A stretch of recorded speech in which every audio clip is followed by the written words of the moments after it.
Entonces, vamos a hablar de estos tumores que son conocidos como los tumores neuroendocrinos. Ya al hacer el término neuroendocrino nos damos cuenta de qué tipos de tumores vamos a ir haciendo referencia. Los más abundantes son los que se encuentran a nivel gastroenteropancreático, si bien hay algunos tumores que pueden afectar al sistema respiratorio, pueden afectar al sistema genitourinario, pueden afectar a otro tipo de sistemas. Sin embargo, el que vamos a tener en cuenta van a ser a nivel gastroenteropancreático. Van a ver que estos tumores neuroendocrinos, la mayoría puede crecer muy lentamente. Muchos de estos se hace, digamos, perdón, se hacen diagnóstico cuando ya hay incluso datos de metástasis. Y algunos pueden hacerlo de manera muy agresiva, ¿no? Y se van extendiendo a otras partes del cuerpo, lo que hace aún más sombrío el pronóstico y el tratamiento en estos pacientes. Por suerte, la mayoría de estos son bastante raros, no son muy frecuentes. Sin embargo, ante ciertas sospechas clínicas, sí, siempre tenemos que llegar a descartar la presencia de estos tumores neuroendocrinos. Se van a dar cuenta que dentro de los más importantes de estos tumores se van a encontrar sobre todo a nivel del páncreas y del tubo digestivo, ¿ya? Para que vean por qué estamos tomando en cuenta, sobre todo, o haciendo más referencia a estos tumores. Los tumores neuroendocrinos van a constituir un grupo heterogéneo de neoplasias, como les he indicado, por suerte que son de baja incidencia, que van a derivar de las células neuroendocrinas de la cresta neural, por ende las glándulas endocrinas, y sobre todo los que están localizados a nivel de los islotes pancreáticos y del sistema endocrino difuso, gastrointestinal, broncopulmonar, timo y urogenital. Pero como les había indicado al principio, vamos a enfocarnos en la parte gastroenteropancreática. Normalmente los tumores neuroendocrinos van a dar un síndrome clínico característico dependiendo de dónde está la secreción hormonal o esta hipersecreción hormonal. Tanto, sobre todo los tumores funcionantes, pero también tenemos lo que son los tumores no funcionantes, que pueden asociarse a síntomas, sobre todo derivados del efecto de masa, por lo cual estos van a tener un crecimiento local o también por la presencia de metástasis. Por eso les indico al principio que el diagnóstico de algunos de estos tumores a veces ya tiene el paciente presencia de metástasis. Por eso que hay que hacer un diagnóstico adecuado y sospecha sobre todo. A veces los hallazgos son incidentales, no es algo que estábamos buscando y nos encontramos. Pero hay ciertas características clínicas, como van a ver más adelante, que nos pueden hacer sospechar de alguna presencia de alguno de estos tipos de tumores. No se olviden, los tumores neuroendocrinos pueden aparecer en cualquier parte del cuerpo. Sin embargo, vamos a hacer referencia ahora al gastroenteropancreático, ¿ya? El, un diagnóstico va a depender mucho del tipo de tumor al que estemos sospechando o diagnosticando, su ubicación, y de acuerdo a eso también se puede ver si va a ser agresivo o no. Dentro de estos vamos a hablar de los más frecuentes. Este aparece como en segundo en frecuencia, después de los insulinomas, que se denomina el gastrinoma. Como ustedes ya vean el nombre, al decir gastrinoma, ya nos vamos a hacer la idea de que estos pacientes, o estos tumores, perdón, derivan de las células productoras de gastrina, es decir, a nivel de lo que es la parte del estómago y de lo que va a ser parte del sistema digestivo. La localización principal de estos gastrinomas van a ser a nivel del duodeno en un 70%, pero también puede haber a nivel pancreático haciendo un 25%. Si bien puede presentarse a cualquier edad de la vida, lo más frecuente es que se puedan presentar en mujeres más o menos en la sexta década de la vida. Sin embargo, en pacientes jóvenes también se puede hallar la presencia de estos gastrinomas o también conocidos como síndrome de Zollinger-Ellison. La clínica va a depender sobre todo de la hipergastrinemia y la hipercloridia que va a dar lugar a, ¿qué? A la formación de estas úlceras pépticas. Y esto se podemos pensar sobre todo en pacientes jóvenes, es decir, que tienen o que estamos haciendo algún tipo de tratamiento por la presencia de estas úlceras. Y estos mismos, por ejemplo, son de difícil remisión, no mejoran y se acompañan de otra sintomatología. Entonces podemos ya sospechar siempre de la presencia de un gastrinoma, ¿no? Úlceras pépticas en pacientes jóvenes, localizaciones no habituales y que sean resistentes al tratamiento convencional, que pueden asociarse a la presencia o no del reflujo gastroesofágico, además de diarrea, pérdida de peso y dolor abdominal. Miren, lamentablemente, hasta un 80% de los pacientes, en el momento de hacer el diagnóstico de un gastrinoma, llega a presentar ya datos de una metástasis. Entonces, siempre ver que podemos sospechar cuando, a pesar del tratamiento, no hay datos de mejora de estos pacientes. Normalmente utilizamos los IBPs, los inhibidores de bomba de protones, pero vemos que muchos de estos pacientes no pueden mejorar pese al tratamiento intenso que damos. Entonces ya vamos sospechando si se asocia sobre todo a reflujo, diarrea y dolor abdominal. El tratamiento pues va a depender mucho del tipo de lesión, si es una lesión muy extensa que a veces puede requerir tratamiento ya quirúrgico, ¿no? Porque a veces pueden presentarse hemorragias digestivas muy difusas, de muy difícil control, que a veces solamente nos permite hacer un diagnóstico, perdón, un tratamiento quirúrgico. Para el control de la hipercloridia que va a tener por estas células o por este gastrinoma, podemos usar los IBPs, los inhibidores de bomba de protones, pero a dosis altas, es decir, hasta dosis 2 a 3 veces más de lo normal o de lo habitual. Sin embargo, cuando hay poca respuesta y no mejora, podemos utilizar los análogos de la somatostatina. Y vamos a ver cuáles son estos análogos y la importancia que, ¿por qué? Porque en muchos de estos tumores el tratamiento va a ser justamente análogos de la somatostatina. Como, bueno, si ustedes no lo saben, nosotros estamos haciendo mucha resistencia a los IBPs. Es uno de los medicamentos que más se receta a nivel mundial. ¿Quién de ustedes tal vez ha ido a la farmacia y les ha dicho que me duele esto y nos indican omeprazol, etcétera? Sin embargo, ya se está haciendo resistencia. Por eso que los IBPs de primera generación, pues ya están en desuso y está prefiriendo usar ya de generaciones más actuales. Dentro de los IBPs, no se olviden, tenemos el omeprazol, pantoprazol, esomeprazol, lansoprazol, en toda esa familia de medicamentos. Sin embargo, como un tratamiento, si no está indicado la parte quirúrgica, sí va a ser el inicio de los IBPs, pero en dosis de 2 a 3 veces mayor de lo habitual. La localización, no se olviden de esto, de los gastrinomas suele ser más que todo duodenal, pero también puede ser pancreático.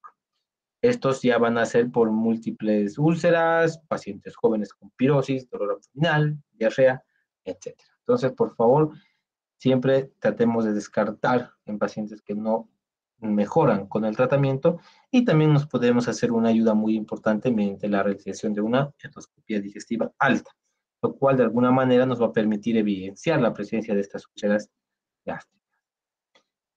De estos tumores neuroendocrinos, tal vez el que más frecuente se presenta, aunque igual su incidencia baja, es el insulinoma. Entonces aquí ya podemos ver que va a ser una patología, una neoplasia que va a afectar a los islotes de Langerhans, ¿no? Y con la subsecuente segregación de mayor cantidad de insulina. Si todos recuerdan lo que hace la insulina, pues se van a dar cuenta cuáles son los sintomatología clínica que van a presentar estos pacientes. La incidencia del insulinoma, pues llega a ser 1 a 4 casos por cada 1.000.000 al año. Es de uno de los tumores neuroendocrinos más frecuentes, es decir, en frecuencia es el primero, ¿ya? Suelen ser únicos, no son varios, son de pequeño tamaño y es benigno al momento del diagnóstico. Muchas veces el diagnóstico se lo hace de manera de imagen. Va a afectar típicamente en edades medias, a diferencia de lo que ocurrió en el gastrinoma que afectaba más a mujeres, el insulinoma va a afectar de igual manera tanto a varones como a mujeres. Una característica también es que casi todos los insulinomas tienden a ser de origen pancreático y de pequeño tamaño, siendo también posible la presencia de tumores extrapancreáticos, pero que son excepcionales, ¿no? Que es difícil que se pueda encontrar. Si bien la mayoría son benignos, menos de un 10% pueden ser malignos, con una evolución tórpida y un compromiso ya también vital. Y también una diferencia para que puedan ser más malignos, no llegan a presentarse de manera única, sino que suelen ser multifocales. Entonces, si nosotros más o menos vemos cuál es la característica de estos, podemos darnos cuenta cuál va a ser los síntomas y con qué podemos hacer el diagnóstico. La presentación clásica de insulinoma va a consistir en hipoglicemia. Estos pueden presentarse, pueden ser manifestarse con hipoglicemia, sobre todo en el ayuno, pero también pueden presentarse en la hipoglicemia postprandial. A veces, muchos pacientes que tienen insulinomas pueden ser etiquetados como pacientes que tienen algún trastorno psiquiátrico o neurológico antes de llegar a un diagnóstico del insulinoma. No se olviden que la hipoglicemia llega a tener síntomas neurológicos. Y muchas veces les había comentado que hay que tenerle más miedo a la hipoglicemia que a la hiperglicemia, siendo los dos importantes, pero la hipoglicemia que puede desencadenar ya un menor tiempo de acción y si no se actúa de manera adecuada, podemos ya terminar con encefalopatía metabólica y lamentablemente teniendo secuelas permanentes en el paciente. Efectivamente, el diagnóstico podemos hacerlo mediante la demostración de una hipoglicemia. Siempre, y esto es un consejo que les doy a mis estudiantes, a mis residentes, es que cualquier paciente que entre a una emergencia y tenga alteración del estado de conciencia, pues háganle una glicemia capilar. No pierden nada, es algo que lo pueden hacer hasta un primer nivel y les da cierta información para descartar o para confirmar algún diagnóstico. Alguna vez, miren, yo en los hospitales que he trabajado y que son de tercer nivel, han llegado a intubar a una hipoglicemia. Es decir, ha llegado el paciente con datos ya de un coma, pacientes con un Glasgow bajo, que los han encontrado así, que ha hecho el médico de emergencia al no haber reacción, nada, pues la terminó intubando. Y cuando uno baja y les dice que le han hecho glicemia, no, y le haces una glicemia y está en 20, está en 10. Entonces ya corriges ese momento la hipoglicemia y el paciente va despertando. Entonces, siempre una, una causa que tienen que descartar del tercer estado de conciencia es la hipoglicemia, también la hiperglicemia, y esto lo pueden hacer tomando simplemente una glicemia capilar. Sin embargo, también podemos hacer el diagnóstico de manera bioquímica, eh, midiendo los valores de una insulina plasmática o también los valores del péptido C o la proinsulina. Estos normalmente se acompañan a la par y nos permiten hacer el diagnóstico. Como el péptido C y la proinsulina van a la par, entonces niveles muy altos de los mismos ya nos puede orientar hacia el diagnóstico del insulinoma. Mucho va a depender, como les había indicado, pueden ser lesiones únicas en la mayoría de los casos, por eso que la imagen nos va a ayudar mucho en el caso de una tomografía, por ejemplo, de alta resolución, una resonancia magnética o también ya algo más invasivo como una ecografía pancreática intraoperatoria o endoscópica.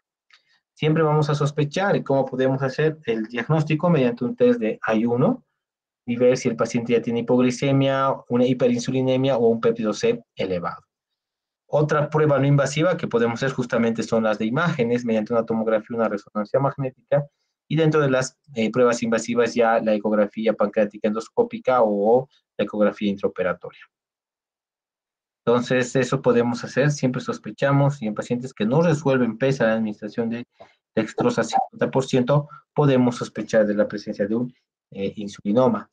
No es tan raro, alguna vez hemos tenido en pacientes con hipoglicemias muy profusas pese al tratamiento y lo último que pensamos es en un insulinoma y cuando hacemos el screening ya detectamos que estos pacientes sí pueden terminar con esta patología. El tratamiento, si vemos un paciente con hipoglicemia, con ya clínica neurológica, lo importante va a ser administrar dextrosa intravenosa. Si no hay una buena respuesta por parte de esta o todavía nos cuesta revertir la hipoglicemia, podemos usar análogos de la somatostatina, como bien pasado en el gastrinoma, ¿no? Octiotrida y lariótrida. Lo que tenemos aquí en nuestro medio es la octiotrida y eso podemos usarlo porque tiene un efecto de inhibición por parte de las células de los islotes de Langerhans, ¿no? Si hay pacientes que presentan metástasis, lamentablemente sí tiene que hacer una guía de quimioterapia. Y dependiendo si en la parte de la resonancia o la tomografía hemos visto la presencia de este insulinoma, que es una lesión única, pequeña y de un acceso quirúrgico, pues el tratamiento de elección va a ser el quirúrgico. Si no, lamentablemente solamente tendríamos que hacer tratamiento de sostén, administración de dextrosa, análogos de somatostatina, etcétera. Dentro de los tumores también frecuentes neuroendocrinos e importantes que ustedes tienen que tener en cuenta son los lipomas, o también conocidos como el síndrome de Werner-Morrison. El lipoma no va a ser más que un tumor de las células no beta, porque las beta están en relación con el insulinoma. Entonces va a ser un lipoma, es un tumor de células no beta de los islotes pancreáticos. La característica de acá va a ser la secreción del BIP, que es el péptido intestinal vasoactivo, ¿ya? Estos van a ser los tumores pancreáticos procedentes de las células beta, por eso dice células no beta. Y la diferencia de los otros, que son pequeños, estos pueden alcanzar un tamaño mayor, pueden tardar en manifestarse clínicamente y al momento del diagnóstico, lamentablemente, presentan también datos de metástasis. Acuérdense del péptido intestinal vasoactivo, igual que lipomas o síndrome de Werner-Morrison. La característica y la clínica de estos pacientes que llegan a tener lipomas es que se va a caracterizar por diarrea, que esta no va a ceder al ayuno. Muchas de las diarreas tienden a ceder con el ayuno, esta no. Al tener una pérdida bastante de líquidos por parte de estas deposiciones líquidas, va a haber la presencia de una hipocalemia o una hipopotasemia acompañada de una hipocloремia. Miren, ¿por qué? ¿Por qué hay esta pérdida? ¿Por qué hay esta deshidratación y este desequilibrio hidroelectrolítico? Porque el volumen de las heces tiende a ser superior a 1 litro, llegando incluso hasta 3 litros. Y esto ya va a ocasionar una deshidratación muy marcada, con datos de una insuficiencia prerrenal, alteración de los electrolitos, y es donde podemos tener más complicaciones. No nos olvidemos que el potasio juega un papel muy importante en cuanto a la actividad eléctrica del corazón. Entonces ya una deficiencia o un exceso de potasio puede condicionar de que podamos terminar haciendo algún tipo de arritmia cardíaca fatal para el paciente. Otras características clínicas, el dolor abdominal que se va a hacer presente, una hiperglicemia que podemos tener a diferencia de los insulinomas, y la rubefacción facial que puede estar presente hasta en el 20% de los pacientes. Entonces, lipomas, no nos olvidemos del péptido intestinal vasoactivo. El tratamiento, primero, por las complicaciones a nivel de los electrolitos, tenemos que hacer sí o sí una corrección de los mismos. Pero ojo con eso, chicos, y también para que lo tengan muy en claro. Cuando vayamos a hacer corrección de electrolitos, tanto el sodio y el potasio, sobre todo el potasio, no es agarrar y ver, digamos, el potasio está en 2 y le voy a administrar en bolo 4 ampollas de potasio. No. Ojo con eso. El potasio tiene que administrarse de una manera muy lenta y de una manera muy diluida por las complicaciones a nivel local, es decir, de la propia vía, como también a nivel ya más sistémico. Una corrección muy rápida o muy brusca puede condicionar alteraciones cardíacas severas, llevando incluso a un riesgo vital. Alguna vez se ha dado, no voy a decir no en el hospital, pero sí, cuando ha habido unas correcciones, o muchas veces la licenciada, porque se ha trazado y le abre todo el la vía donde está el potasio, ha habido casos donde el paciente ha hecho un paro cardiorrespiratorio, ¿no? Por eso siempre se corrige de manera lenta. Una vez que vayamos haciendo la reposición hidroelectrolítica, pues vamos a ir controlando la diarrea con los análogos de la somatostatina. Entonces ya vean ustedes que estos análogos están presentes en los insulinomas, en los gastrinomas y también en los lipomas. En los casos resistentes, algunos estudios demuestran que puede haber cierta mejoría con el uso de glucocorticoides. Los análogos de la somatostatina, sobre todo el octreotide, van a ser el tratamiento de elección para el control del estado del exceso hormonal, incluso previo a la cirugía si es que pudiéramos encontrar y localizar el tumor. El tratamiento de elección siempre va a ser la resección quirúrgica, pero siempre y cuando tengamos un lugar donde se pueda operar, ¿no? Y que se pueda extraer el tumor. Entonces, prácticamente igual análogos de somatostatina y correcciones hidroelectrolíticas. Otro tumor neuroendocrino que tenemos que conocer, que ustedes también deberían ver, es el glucagonoma. Entonces, si ya nos vamos acordando, porque habíamos visto todos eh, estas patologías, ya le habíamos visto de alguna manera en temas anteriores. Entonces, solamente estamos dando más énfasis a lo que ocurre con el exceso o la exposición al exceso de estas hormonas. El glucagonoma, por suerte, es un tumor muy poco común de las islotas, células de los islotes de Langerhans, y va a producir un exceso de glucagón en la sangre, no nos olvidemos de eso. Estas son procedentes de las células A diferencia de las células beta de la insulina. Por suerte son raros, sin embargo, también tienen una evolución tórpida y a veces fatal. Suelen ser únicos al momento del diagnóstico, presentan gran tamaño y lamentablemente también hasta un 80% puede ir con dato de metástasis. Cuando hablemos de glucagonoma, nos tenemos que acordar, por favor, de las 4Ds. Y esta es pregunta de examen. ¿Cuáles son las 4Ds presentes en el glucagonoma o que pueden presentarse, perdón?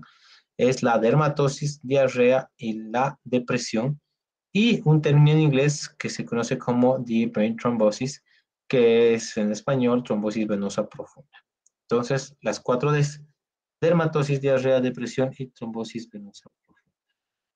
Casi el 90% de esos pacientes con glucagonoma suelen cursar con pérdida de peso y también con presencia de diabetes. No se olviden que el glucagón se opone totalmente a lo que es la insulina. Por eso que estos pacientes ya pueden tener una diabetes mellitus con la consecuente complicaciones tanto a nivel agudo como crónico que tienen el mismo. La manifestación dermatológica típica del glucagonoma llega a ser el eritema necrolítico migratorio en el 80% de los pacientes, por la presencia de estas placas típicas, como pueden ver en la imagen. Y estas pueden evolucionar a ser pápulas, y si hay una lesión a nivel del tejido de la piel, ya puede condicionar a que el paciente haga algún tipo de sepsis, cuadro séptico, un shock séptico y fallecimiento del mismo. No se olviden que la piel es un órgano, es el más grande, cuya protección es, bueno, cuya función importante, una de las más importantes es la protección. Eso nos aísla del medio externo. Cuando esta se irrumpe por presencia de estas dermatosis, somos muy susceptibles a tener un cuadro infeccioso severo. No se olviden que en la piel de manera normal todos tenemos lo que es el estafilococo aureus, solamente que no nos hace nada porque tenemos la piel intacta. Pero cuando esto ingresa al organismo por diferentes vías, pacientes evolucionan muy mal y pueden terminar muriendo. Por eso que siempre vean esto. Pues el diagnóstico del glucagonoma lo vamos a hacer mediante la determinación de niveles elevados de glucagón. Y el tratamiento, igual podemos usar un análogo de la somatostatina, como la octreotide, al igual que las otras patologías, y este sobre todo nos va a ayudar en el control del eritema migratorio necrolítico, es decir, para los trastornos de piel. Si queremos de alguna manera prevenir las lesiones cutáneas, podemos usar el zinc. Si bien hay estudios que demuestran su beneficio, pero también hay estudios que no demuestran mucho el beneficio, pero podemos usarlos. Dentro de estos tumores, también la resección tumoral juega un papel muy importante, siempre y cuando no haya metástasis y no sea irresecable. A veces, cuando el tumor es bastante grande, es único, podemos usar un análogo de la somatostatina previa para ir disminuyendo la irrigación tumoral, el tamaño, etcétera, y puede hacer de mejor acceso quirúrgico. Entonces, eso al igual, si ustedes se acuerdan todos los temas previos, el tratamiento, entre los tratamientos principales está los análogos de somatostatina, como el osteotide. Entonces, fuera de eso, de hablar de esto, también podemos hablar de estos tumores neuroendocrinos, que es el somatostatinoma. Esto es también para que lo puedan ver, es también un poco más raro que los otros que habíamos visto, es muy poco frecuente, se puede manifestar en el páncreas o en el intestino, sobre todo delgado. Lamentablemente tiende a ser de mal pronóstico porque es bastante maligno la aparición de este somatostatinoma, ¿ya? Entonces, la triada clásica de esta patología en los pacientes va a ser la diabetes, diarrea, tipo estatorrea y la colelitiasis. No se olviden que estos síntomas son típicos. ¿Por qué? Porque la somatostatina tiene una capacidad inhibitoria, tanto en la liberación de la insulina, enzimas pancreáticas, y también en la motilidad de la vesícula biliar. Entonces, esos son sus principales efectos para ayudarnos de alguna manera a controlar los signos derivados del somatostatinoma. Al igual que los glucagonomas y bipomas, pueden ser únicos, grandes y también presentar metástasis al momento del diagnóstico. De estos, que sería casi el único tratamiento, no va a ser análogos de la somatostatina, sino tiende a ser mayormente quirúrgico. En las otras patologías previas que habíamos visto, sí, esos llegan a tener el tratamiento con análogos de somatostatina. Aquí tenemos un cuadro donde más o menos, si quieren, pueden sacarle foto. Es un cuadro donde está resumido lo que es el gastrinoma, el insulinoma, el bipoma o síndrome de Werner-Morrison, el glucagonoma y el somatostatinoma. Van a ver ustedes que, vean acá, tratamiento del gastrinoma, análogo de somatostatina que les puede ayudar. En el insulinoma, también análogos de la somatostatina. En el bipoma, análogos de la somatostatina. En el glucagonoma, análogos de la somatostatina. Sin embargo, en el somatostatinoma no van a utilizar eso, ¿no? Ya es tratamiento casi quirúrgico. Acuérdense de las Ds muy típicos del lipoma, que tienen que tener en cuenta, y del glucagonoma también, como la dermatosis, diabetes, depresión, que es la trombosis venosa profunda. Y del somatostatinoma, como tiene un efecto a nivel de la vía biliar, puede acompañarse de colelitiasis. Entonces, este es un resumen para que lo puedan tener y se den cuenta que no es tan complicado como tal. Si ya nos orientamos más o menos y sabemos la hormona que segrega y el efecto que tiene la misma, ya nos podemos dar cuenta cuáles pueden ser las manifestaciones clínicas, cómo se puede hacer el diagnóstico y sobre todo cómo podemos hacer el tratamiento. Dentro de estos tumores neuroendocrinos podemos hablar de estos tumores carcinoides. Estos tumores son un tipo de cáncer de crecimiento lento que pueden aparecer igual en cualquier parte del cuerpo. Esto pueden alcanzar el tejido también digestivo o también a nivel pulmonar. Muchas de estos tumores carcinoides no llegan a producir síntomas ni signos hasta que la enfermedad está muy, muy avanzada. Vamos a hablar que son neoplasias poco frecuentes por suerte, se originan a partir de las células enterocromáfines.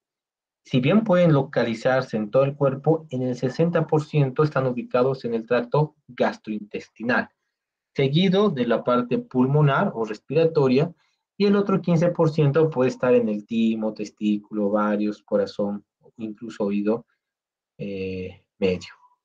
Habíamos indicado del 60% que se encuentra a nivel del sistema gastrointestinal, o hasta un 20% pueden estar derivados del intestino delgado.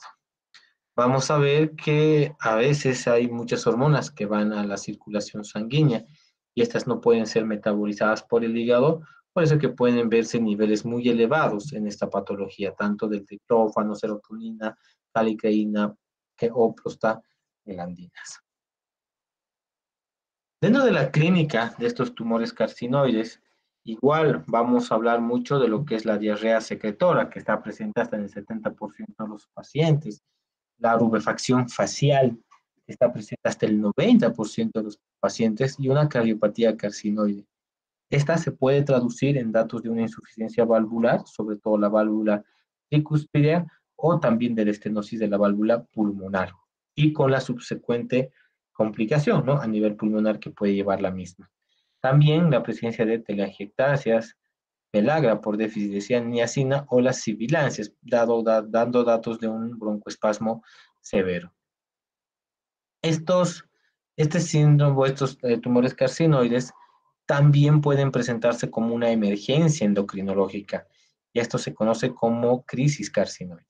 Si ustedes recuerdan, cuando habíamos hablado del hipertiroidismo, habíamos visto que también pueden haber, ¿no?, estas tirotoxicosis, que son considerados también una emergencia endocrinológica, o cuando había una insuficiencia suprarrenal muy marcada. Lo mismo puede pasar con los tumores que habíamos mencionado, estos tumores carcinoides. Puede presentarse como una crisis carcinoide en la cual puede haber rubefacción facial, inestabilidad hemodinámica, puede haber o hipertensión, todo lo contrario, arritmias, una disnea, y esto ya puede ser de mucho mayor complejidad y con un tratamiento netamente de tipo terapia intensiva, ¿no? Entonces, evitar siempre esta crisis carcinoide en estos pacientes. El diagnóstico se lo puede hacer de varias formas. Sin embargo, acá por lo menos usamos la parte clínica y la sospecha del mismo con las presentaciones clínicas. Una forma de hacer diagnóstico es la presencia del ácido hidroxiindolacético en orina de 24 horas. Si bien es baja sensibilidad, tiene una alta especificidad. Lamentablemente pueden dar falsos positivos por diferentes tipos de fármacos o alimentos, por eso que no lo hace tan sensible. La cromogranina A en plasma también se puede hacer. Estos pueden tener alteración, sobre todo cuando el paciente tiene algún tipo de insuficiencia renal o hepática. Y algo que también nos vamos a ayudar mucho y lo que nos va a dar más datos va a ser las pruebas de imagen, ¿no? Sobre todo una tomografía o una resonancia magnética. De estos, más que todo el tratamiento de estos tumores carcinoides va a estar en función de la parte clínica. Si el paciente tiene mucha diarrea secretora, pues podemos utilizar unos antagonistas o la loperamida. También podemos usar el ondansetron, que nos va a ayudar mucho en el control de las náuseas y también de la diarrea, porque estas diarreas son muy profusas que hacen que el paciente se deshidrate y puedan tener alteraciones electrolíticas. Otra característica es el broncoespasmo, y en estos casos sí nos podemos ayudar de los agonistas beta 2, como el salbutamol, el salmeterol, corticoides y también la teofilina. En los casos ya muy sintomáticos, al igual que en los demás tumores neuroendocrinos, podemos utilizar los análogos de somatostatina, ¿ya? Como la octreotida. Algunos pacientes que ya van teniendo un compromiso valvular, tanto pulmonar o tricúspide, y que lamentablemente puedan terminar presentando una insuficiencia cardíaca, ya el tratamiento se hace como una insuficiencia típica, diuréticos, se puede utilizar IECAS, betabloqueantes, etcétera, siempre y cuando no haya broncoespasmo. Si hay broncoespasmo, está contraindicado los betabloqueantes. Pero esto estaríamos tratando solamente las complicaciones. Si tenemos que tratar la causa base, tendríamos que optar por una cirugía valvular, dependiendo la lesión que se presente. Los tumores carcinoides que estén bien localizados, pues sí, siempre se va a preferir la resección quirúrgica como primer tratamiento. Si no, podemos optar por el tratamiento médico ya mencionado. Bueno, chicos, ese es el tema que les había preparado el día de hoy. Como les había indicado, no es un tema difícil, sí, más bien es un tema que me gustaría que lo vayan analizando, lo vayan repasando, para que ustedes también se puedan ir dando cuenta que no todo había sido diabetes o tiroides, sino que hay otras enfermedades que a veces son de difícil diagnóstico, pero si ustedes tienen un conocimiento, pueden sospechar, y el hecho de que sospechen ya es un gran avance, sobre todo en algunas patologías como el gastrinoma o los insulinomas, que son los que más se ven en frecuencia. No sé si tienen alguna pregunta, alguna duda, chicos.